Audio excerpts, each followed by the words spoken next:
ನವೆಂಬರ್ನಲ್ಲಿ ನೂತನ ಡಿಸಿ ಕಚೇರಿ ನಿರ್ಮಾಣ ಪ್ರಾರಂಭವಾಗಲಿದೆ. ಜಿಲ್ಲೆಯ ಪ್ರಮುಖ ಯೋಜನೆಗಳು ಅನುಷ್ಠಾನಗೊಳಿಸಬೇಕೆಂದು ಸಚಿವನಾದ ಮೊದಲ ದಿನವೇ ಪಣತೊಟ್ಟಿದ್ದು, ನನ್ನ ಪ್ರಯತ್ನದ ಫಲವಾಗಿಯೇ ಬರುವ ನವೆಂಬರ್ ತಿಂಗಳಿನಲ್ಲಿ ನೂತನ ಜಿಲ್ಲಾಧಿಕಾರಿ ಕಚೇರಿ ನಿರ್ಮಾಣ ಕಾರ್ಯ ಪ್ರಾರಂಭವಾಗಲಿದೆ ಎಂದು ಲೋಕೋಪಯೋಗಿ ಇಲಾಖೆ ಹಾಗೂ ಜಿಲ್ಲಾ ಉಸ್ತುವಾರಿ ಸಚಿವರಾದ ಸತೀಶ್ ಜಾರಕಿಹೊಳಿ ಅವರು ಇಂದು ತಿಳಿಸಿದರು.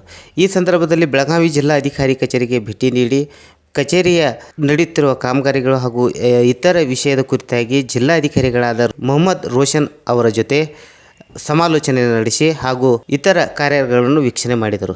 ಜೊತೆಗೆ ಮಹಾನಗರ ಪಾಲಿಕೆ ಆಯುಕ್ತರಾದ ಶೋಭಾ ಬಿ ಹಾಗೂ ಅವರ ಸಿಬ್ಬಂದಿಯೂ ಕೂಡ ಈ ಸಂದರ್ಭದಲ್ಲಿ ಉಪಸ್ಥಿತರಿದ್ದರು.